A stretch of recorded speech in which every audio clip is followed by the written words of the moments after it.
ശബരിമലയിലെ ഓരോ പൂജയ്ക്കും വ്യത്യസ്തങ്ങളായ വാദ്യോപകരണങ്ങളാണ് ഉപയോഗിക്കുന്നത്. രാവിലെ സോപാന സംഗീതം, കലശപൂജയ്ക്ക് ചെണ്ടയും വലന്തലയും, ഉച്ചയ്ക്ക് മരപ്പാണി, അങ്ങനെ ഓരോ പൂജയ്ക്കും വ്യത്യസ്തങ്ങളായ വാദ്യങ്ങൾ.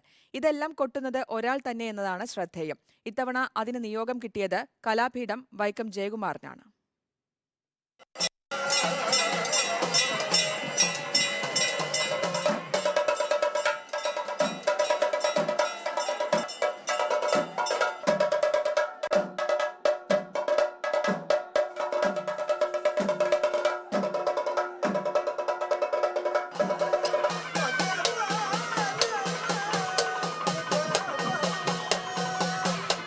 രാവിലെ 2 മണിക്ക് തുടങ്ങിയാൽ രാത്രി വരെ നീളുന്ന ജോലി, ഉച്ചയ്ക്ക് അല്പം വിശ്രമം. ശബരിമലയിൽ മേൽശാന്തിയെപ്പോലെ തന്നെ പണിയുള്ളൊരാൾ.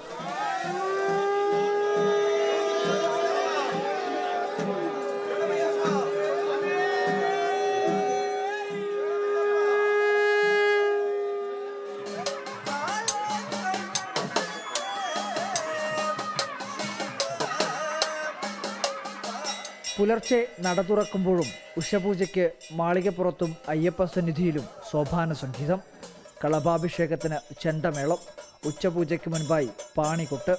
മേളങ്ങൾ മാറിയാലും ജോലി അത്താഴ പൂജ വരെ തുടരും. അപ്പോൾ രാവിലത്തെ ഉഷപൂജ മാളികപ്പുറത്ത് വേണം. അത് കഴിഞ്ഞ് ഇവിടെയാണ് രാവിലെ 7 മണിക്ക് ഉഷപൂജ. അത് കഴിഞ്ഞ് ഉച്ചപൂജ, വൈകിട്ട് ദീപാരാധന, അത് കഴിഞ്ഞ് അത്താഴ പൂജ, എന്നൊക്കെ സോപാന സംഗീതമാണ്. അങ്ങനെ രാവിലെ കളഭം, അതിന് ചെണ്ട, പാണി, അങ്ങനെയുള്ള ഇതൊക്കെ. ശ്രീഭൂതനാഥ വിഭോ നിർമ്മലമൂർത്തേ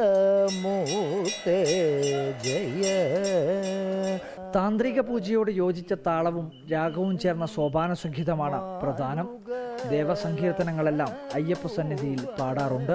സോപാന സംഗീതത്തിന് വ്യത്യാസം എന്ന് വെച്ചാൽ ഈ ഓരോ ക്ഷേത്രത്തിൽ ഓരോ ദേവന്മാരെ പറ്റി പാടുന്നു. ഇപ്പോൾ ശനിയാഴ്ച അയ്യപ്പന് പ്രാധാന്യമുള്ളത്, അപ്പോൾ അയ്യപ്പൻ്റെ കീർത്തനം പാടും. തിങ്കളാഴ്ച എന്ന് പറയുമ്പോഴത്തേക്കും ഭഗവാൻ ശിവൻ്റെ കീർത്തനമുള്ളത് ശിവൻ്റെ കീർത്തനം പാടും. വ്യാഴാഴ്ച കൃഷ്ണൻ്റെ ആവും.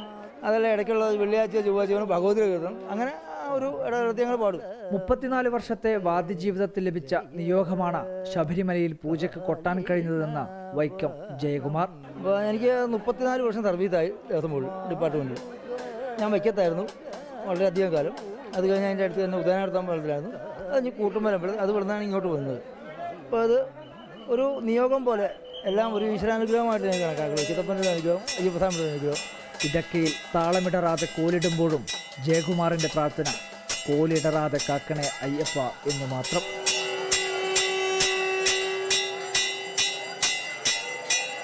വീഡിയോ ജേർണലിസ്റ്റ് മഹേഷ് ബാലുശ്ശേരിക്കൊപ്പം reporter Arjun Kalyad. In reporter സംവിധാനം